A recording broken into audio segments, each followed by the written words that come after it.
nimuhorane n'umukama. Inkuru nziza ya Yesu Kristo nk'uko twayandikiwe na Matayo mweranda. Nahazwa mukama.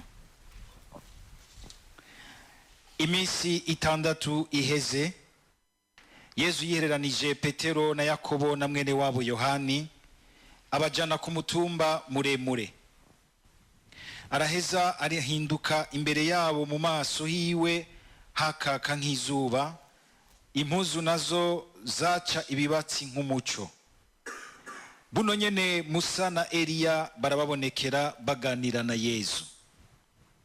Petero rero abwira Yesu ati, mukama, hano hatumereye neza, ubishatse twohaguma tukahaca isago 3, ugwi wawe, ugwa Musa n'ugwa Eliya.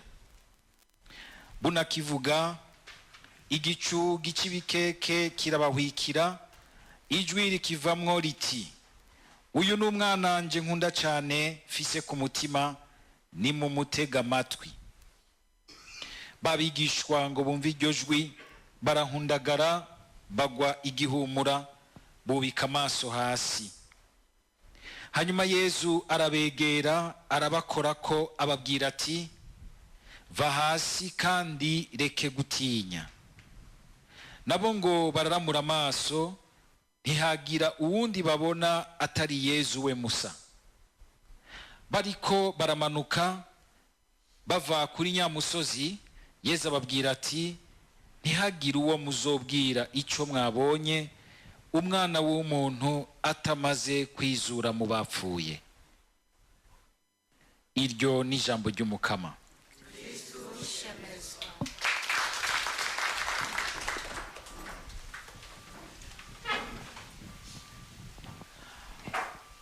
Tuzirikane gatonya aya majambo y'Imana tuyerekeza kuri uyu munsi mukuru turiko turahimbaza, umunsi mukuru ukwihindura k'umukama kuri uyu musozi twumvise Tabor. Kandi uko kwihindura k'umukama akihindura yigaragaza, yiyereka abigishwa biwe mu buninahazwa bw'ubumana bwiwe. Tubihere kure. Uyu Yesu abakoreye ico ciza cyo kubahishuka, akabara bahonja ubuninahazwa bwiwe, ni Imana yamanutse iva mu ijuru ikonganiriza ubuninahazwa bwayo mu muntu yitwa Yesu Umunyanazareti. Nico gituma tuvuga yuko Yesu ari Imana akongera kandi akaba umuntu. Muri we arimwo akabira k'Imana na k'umuntu. Nico gituma kandi muri we, nk'uko nawe nyene abivuga, niho umuntu wese ashaka kubona Imana, ashaka ubukiro bw'ubuzima budahera, ategerezwa guca. Kuko uciye ku muntu wundi asanzwe ntuzoshikira Imana, uzoshikira umuntu. Ko woca ku Mana direct mukigira utarinze guca kuri we, naho nyine ntibikunda. Ngo kuko Paulo nk'uko bivuga, ngo muri we niho yashimye kwiyuzuriza n'ibiremwa vyose, niho yashimye gusubira guhurira n'ikiremwa cyose kugira ngo akireme gushasha. Ni hamwe Yesu agira ati, naho mubiharira mukaja mu mafilozofi, mukaja mu vyiyumviro vyo muri basokuru banyu n'ibiki, nta uja kwa data atanciyeko. Ijambo ry'Imana kandi rikagira riti, ngo urubanza rwose wicitwa umuntu wese Imana yarushize mu minwe yiwe. Tugire Kristo. Ni ibi rero twumvise Yesu nako Daniyeli avuga. Imyaka nyinshi gose Yesu ataraza, Daniyeli akaba arabibona.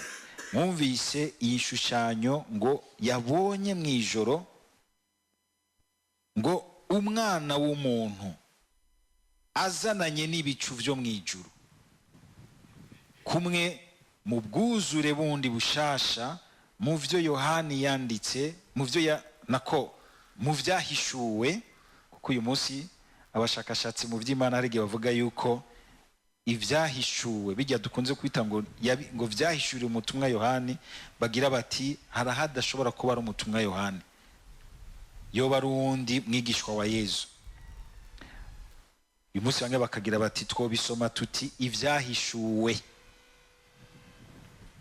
muri icyo gitabo cy'ivyahishuwe niho uwo abitubwira umwanditsi mweranda agaragaza ingene Yezu ari mu buninahazwa, akaremesha abari mu ruhamo, abereka ati ntimuriko mushataco mwokora, ntimuriko muvuna amaboko, ntimuriko mupfira ubusa, muriko mugenda mugana uwabatanze mu buninahazwa abarindiriyeho, kuko muriko mumushingira intahe ikomeye, mukemera mukamwigura, hakumuhakana imbere y'abahakanyi n'abapagani.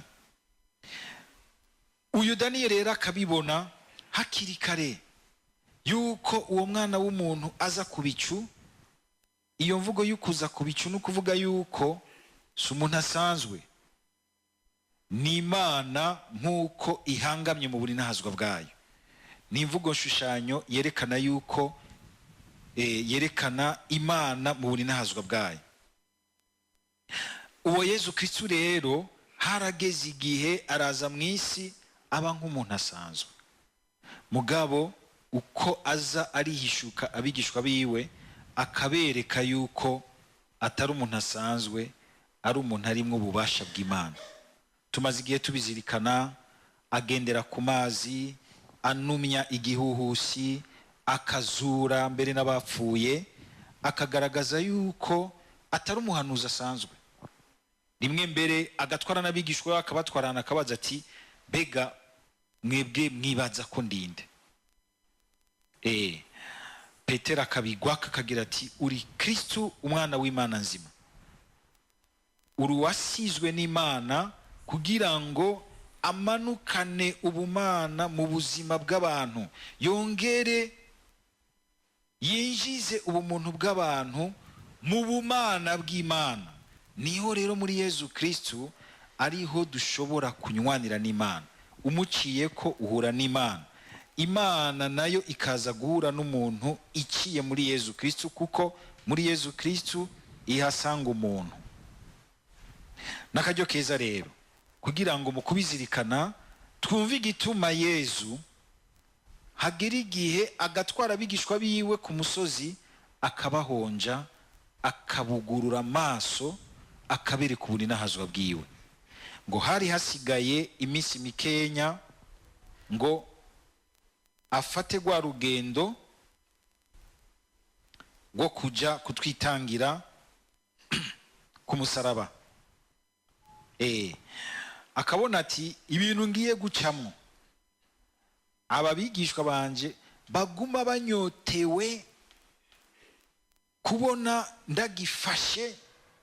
Abigishwa barabona yuko Yezu ari umuntu arindiriye gusa akaryo afata igihugu, afata igihugu kujya abantu bafata igihugu, hanyuma amaze kugifata nabo ko babaye abakunzi be ba hafi, muca mwumva ivyo baca bagabana, bace baronka ubushikiranganje, bace baganza kumwe na Yezu. Kandi barabona yuko afise ubuninahazwa bw'uko afashe igihugu cabo Israeli kizoca ciganzira yandi makungu. Kandi si kwa kantu mukabona mu banyisraeli n'uyu munsi kabarimwo yuko aribo bategerezwa kuganza intara zose zikabagamburuka, kandi nabo bagaca rero bacika abantu baganje, kubera aribo Imana y'ukuri yihishutse ikabaca ko kugira ngo ihamagara ibindi bihugu. Nibatahura yuko kenshi ko ari uburyo ahubwo Imana yashatse nako kugira ngo yiyegereze yandi makungu, babona umenga nabi Imana yaciye kugira ngo bashobore kuganza yandi makungu. Kandi icyo nituba twenge kitubamwo twese. N'abantu benshi bagize amahirwe y'ukurengabirano z'Imana, shetani za kuzica iciye kuri ka kantu twita lego, kanu kajewe. Kabona umuntu Imana yahaye ingabirano, umwanya wa mbere akazikoresha neza, amaze kubona yuko akomeye, abantu bamuhundera ko bamurondera, agaca abona umenga ni wakomeye, agaca abona umenga ni wategerezwa kuganza. Hakureka ngo autorite inganji y'Imana ngo imukoreremwo, agaca agomba kwiyumvisha wenyene, bigaca bipfa, ingabirano y'Imana igacipfa. Na Israeli nuko byagiye birapfa, gushika Imana itebe yugururira amakungu yose, gushobora gushika kwishikira muri yo biciye muri Yesu Kristo, biciye muri Yesu Kristo. Aha rero twumve neza yuko Yesu hari ikintu yashaka cyo kuremesha ubwa mbere abigishwa biwe no kubahindura. Kuko nariko ndabivuga babona umenga aje gushinga ubwami nka burya bwo ngaha mwisi, nabo baci baboneraho. Murazi yuko agize ati turaduzi Yerusalemu, umwana w'umuntu baza kumukorera amabi menshi hariya, banamwice mbere ngo ariko iminsi 3 ishize ngo azozuka. Murazi bace bagira baci wabo na bene Zebede baca barapanga akarere, kumwe abo uyu munsi bazi gupanga akarere, bagashika hari imbere mu mugambwe, bagashika hari imbere ku mukuru ati tuvugire iyi ministere niducike, iyi direction generale, cyane cyane hamwe hari ubushaza butoto bwinshi, hamwe hari ibitoro, hamwe hari amabuye y'agaciro, gasanga bose bagomanyuragira ngo bazana kadosiye ngo uraraba ngo ego ngo kanyigiriza imbere, kandi ako kadosiye ugiye kuraba ugasanga harimo uru envelope, canke iyo batagutanze ugasanga bamaze gushira kuri konte yawe, ntaho kagiye. Ibiri muri abo bene Zebede usanga ari bigiye bitubamo pati nshishirizamwo. Urazi yuko hari igihe duhora dusangira agacupa kwa Gerard. Ibi rero sa gacupa, ibi rero nirindi banga ry'Imana, nirindi banga ry'Imana, bifise indi logique yavyo. Ukabona yuko nabo babona umenga bazoca ngaho bagiye guca kuri nyina wabo bati ma aragiye kugifata, mushikire umubwire aduhe ikibanza ca mbere n'icya kabiri, icegera ca mbere n'icya kabiri. Yesu akababwira ati ubwo muratabara ibintu muriko murasaba. Hamwe wamushaka usanga umenga ni zanyosha mbizi dushikira Imana tukagomba kuyikoresha wikorera ibyifuzo byacu. Mbere rimwe rimwe ugasanga hari ibintu turiko turasora by'ibyifuzo byacu byo gushaka kwacu k'umuntu, bivuye no mu bikomere byacu muri kahise kacu, tukaza turavyitirira Imana, tukabisiga kaverni k'Imana, tukibwira ko ari Imana ariko yabishatse. Ariko Mukama akatwereka ati nanje ndafise iyindi ntumbero ntwaramwe ubuzima bwanyu. Mbere uzosanga umuntu kugira ngo nawe ahinduke yinjire mu binazwa bw'Imana bimusaba ko aguma ahinduka, kava mu ntumbero yiwe agwana na cya kintu gikwegeriwe ngo yinjire mu ntumbero y'Imana. Yinjiye mu ntumbero y'Imana rero abuca usanga ubuzima bumusaba kwitanga, bumusaba gwa rukundo gwitanga. Yesu nawe nyene imbere yuko agaragaza urwo rukundo gwitanga, kuko azi neza ko ivyo vyifuzo bikiri mu bigishwa biwe, bohava batunguka umutima babonye ingene apfuye nk'umumenja nk'umugesera, bagaca bihebura bagataba byose bakabiha bakoma, kandi karabaciyemo harageze igihe bamera nk'abasubiye inyuma amaze gupfa, barahunga barasanzara, mugabo arasuye aragaruka arabegeranya mwizuka giwe. Umwe akaza akabwira mugenzi we ati twamubonye ni muzima yazutse, twasangiye tumanyuriye umukate, bagasoba bakegerana. Bari barabihevye barabitaye baragiye. Murazi ko Toma we wagira ati apana jewe ni mumfate nk'ikigugu, ntiboneye ngo nkore ahandi bacisha imisumani, siwezi mugomba kumfata nk'iki. Murazi bagipinga ingene bavuga, mugomba kumfata nk'iki ntiboneye. Yesu agaca mutwenga ati wewe ivyo bintu byo gushaka ko ubona neza ugakabakaba sivyo bihambaye, hahiriwe ahubwo bazokwemera batarinze kubona. Mwebwe uyu munsi mwemera mukemera ubwo binazwa bw'Imana, naho mutarabona n'amaso yanyu, mugabo mukumva ko ari bwo buteruye ubuzima bwanyu, ko ari bwo mwubakira ko ubuzima bwanyu. Yesu rero hariho kuba ariko arategura abigishwa biwe kugira ngo niyafata urwo rugendo bakabona ingene apfuye nk'umuhimbiri nk'umumenja ntibacike ivutu. Ariko kandi harimo no kutubwira natwe ati namwebwe mu rugendo rw'ubuzima bwanyu hari ahantu mushobora guca ukamenga n'isura yanyiribagiwe, nawe uriyibagiye ukibaza uti ndi mubiki. Ntuze wibaze ko ari urukundo rw'Imana rwakuvuyeko, ahubwo niwo mwanya wo kwihambira ku rukundo rw'Imana. Hariho ikintu gishasha Imana ibigira ireme, hariho izuka Imana idutegurira inyuma y'ubu buzima, inyuma y'urupfu ducamwo twese rudutera ubwoba, ariko iyo tugumije umutima nka kujya Yesu yaruciyemwo tukazukana nawe.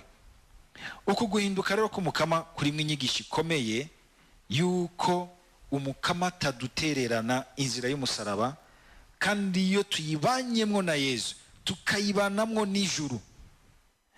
Hariho abandi banditsi bagira ngo Petero nako Musa na Eliya ngo barabonekera Yesu ngo baganira ibya rwa rugendo agira aje kurangura i Yerusalemu. Yesu agomba ategura abigishwa biwe muri urwo rugendo ntiruze rubaca ivutu, bamenye yuko ugiye kurucamwo arimwo ubuninahazwa bw'Imana, n'umuntu ariko kandi n'Imana iri muri we, kugira ngo naho bazobona bibaye bamurindire uko yanyaye babwira, haciye iminsi 3 bazobona ubuninahazwa bwiwe. Abayera bibahonjako tugire Kristo. Kwama dusaba umukama kugira ngo natwe ibintu byose biremereye bigoye dushobora gucamwo bikadutungura umutima, bikaduhebuza, umukama akadutegura, akadufasha kubicamwo twizigiye yuko bitagarukira ngaho. Kandi iyo dukundiye umukama ntibigarukira ngaho, abikuramwo ubuninahazwa bwacu. Kandi natwe twitonde, tuze turaraba ibihe bikomakomeye by'ubuzima twagiye turacamo. Ugiye kuzirikana neza urashobora kubona ingene Imana yaguteguye. Jewe ndibuka nzandaza gutanga ijambo ry'Imana ngaha muri Radio Maria ntarahaza, ciga muri Université Lumière. Ico gihe nakigwa na bakarita akorera mu buhinga bw'ivyuma bwo kwakira amajwi no gutosora amajwi, agakurikirana iby'ibiganiro. Sinari nzi ko umukama ariko arantegura ati wowe uzoteba wururukira hajya. Mu nyuma Musenyeri abimbwiye naraturumbuye amaso ndamuraba nti ivyo bintu uvuze nibiki. Sinari nzi ko no hasanze abantu beza nk'aba bose turi kumwe ngaha, ba Jean Louis twahasanze, ba Josephine, ba Salvatori, munyuma basiro barahava baraza, abo bose barahava baraza. Ukabona igene Imana yagiye irubaka ibyiza byinshi muri twebwe no mu bandi, ariko ugasanga kugira ngo tubishikeko hari ahantu usanga umenga turaca mu musaraba. Ndibuka dutangura kwiyumvira ingene tuzova mu madeni, ico gihe radio yarimwe wari umusaraba ukomeye nga turawucamwo, turagira tuti umukama tumushize imbere, kandi birateba birabuko. Mugabo nubu aguma dutwara intambwe ku yindi, nubu ari izi ntambwe turindiriye. Hari igihe tuzishika imbere tukavuga tuti hajya ahantu nzohaca. Fa kujana na Yesu, fa kujana n'ijuru ryaserukiwe na Musa na Eliya ababeranda. Tugire Kristo. Iyo mugomba gufata inzira ikomeye, hari umusaseredoti yigeze guca ngaha tukamya tuyaga umwanya uheze, umpati yitwa Renova, niwe aratubwira ati mugire komite y'urugendo rwanyu ku isi, aberanda babaherekeza mu rugendo rw'ubuzima bwanyu ku isi. Wabita ngo ni komite y'izomwakira mu ijuru, imuherekeza ku isi. Yari kwanyifuriza umunsi mukuru mwiza, duhimbaza umunsi mukuru w'uyu mweranda Yohani Maria Vianney, umuvunyi w'abasaserdoti na cyane cyane bapatiri mukuru, uwo bita le Saint Curé d'Ars. Ambwira ati burya na Saint Curé d'Ars ari muri ya komite yanje. Nkaca rumwenga nkahwera, jewe sindayishinga yose ngo ndayiheze, mugabo ndafise bakenya. Ababiri bo barimwe muri komite yanje nabo nyene, aba hamwe na Yohani Batista wo mu paroisse yacu. Mwiwe ngo mushemo ko muri iyi paroisse ndafise komite. Mwana umuntu agomba agira urubanza rukomeye agira komite. Kaho dafise komite ikomeye ubwo umutegeko ugira uti ugura urubanza ruzogenda neza. Kugira ngo nawe urugendo rw'ubuzima bwawe rugende neza, urakeneye komite y'aberanda bo mwijuru bagwerekeza. Na Yezu umwana w'Imana bakaza ngo bayage nawe ivy'ubwo rugendo. Nuko abanditsi batatubwira bati mbe bayazi biki. Urabona rero ni washika hajya ntuzu pokomwe tuzoba turi kumwe tuzoba mukamazo nikaba marayika sinzi ibintu bayazi. Ambere ni naho dukura imvo yuko twambaza beranda. Hari abantu bavukanye wa proti ubonye yuko turambaza beranda bagira ngo muri ko mwambaza bapfuye ngo imizimu. N'abazima mu Mana. Yeza kishura baba sadusa yati oya. Ni bazima mu Mana. Imana igiye yitira Ibrahimu, Isaac na Yakobo, ntiyariko yitira abantu bapfuye vyaheze. Ni bazima muri yo. None aba Musa na Eliya bari mizimu. Regara abo bagiye ati yeko avugana n'imizimu ya Musa na Eliya. Oya. Ni bazima bariho. Aba bantu baraduherekeza mu butumwa. Baraduherekeza mu rugendo rw'ubuzima bwacu. Ahandi hari ibintu vyinshi shetani baramaze gusanzaza. Proje yose igapfa tugasanzara twese tukagenda. Mu rugendo rw'ubuzima bwacu rero kwama twumva yuko turi kumwe n'uyo yarudutanzemwo, araducira inzira, atubwira ati ndi inzira ukuri n'ubuzima, Yezu Kristo. Ariko kandi kwama twibuka yuko nabo bose bamaze kuyicamwo bagashika mu rugo ntazo bwa Yezu Kristo, nibagenda hariya kwa Mikara ngo baturabire hariya hejuru bagira bati reka turaba nabingere bavyifata ngo turaba amakari yabo. Ndabira umwibutsa Mana. Ivyo nivyo uri kurigira. Oya si ivyo.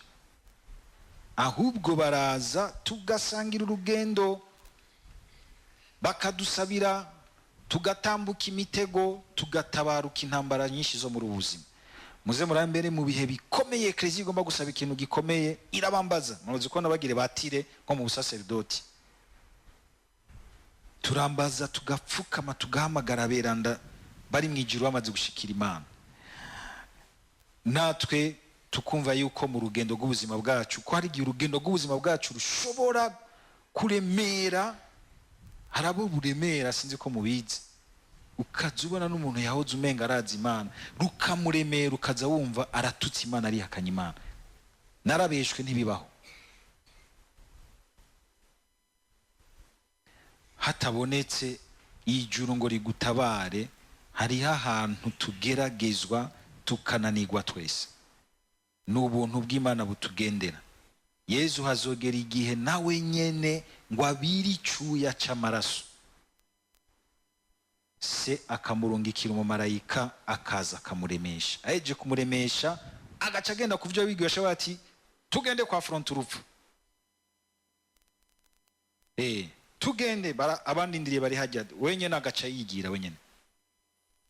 Hari igihe umuntu aca mu rupfu ukabona yuko ntari wenyene, arafise ubundi bubasha muhagarariye ku buryo aruca mwaremye atekanye gose, yumva neza umurindiriye imbere yiwe. Ariko niturinde kubirabira hariya ku musozo, tuze turabirabira ku ntambuko zose dutera z'ubuzima bwacu. Iyo hageze ko ufata ingingo ikomeye ku buzima bwawe canke ku buzima bwabo ujejwe, uribuka guhamagara ijuru kugira ngo iyo ntambuko ibe yishira muri bwabo ni nahazwa bwa nyuma. Bidusaba guhinduka. Yezu ngo yarahindutse arerekana ubunahazwa bw'Imana. Ubu ni nahazwa bw'Imana tweho ntidushobora kubwinjiramwo tutemeye guhinduka ngo tugire ku mudiho w'Imana, twemere kujana n'ijuru. Umukama yamabahagarikira mu rugendo rw'ubuzima bwanyu. Mbere iyo rugeranye ko mukumva umenga muri mwenyene, mwumve yuko komite y'abijuru mwahisemwo ibaguma hafi gushika ku musozo. Amen.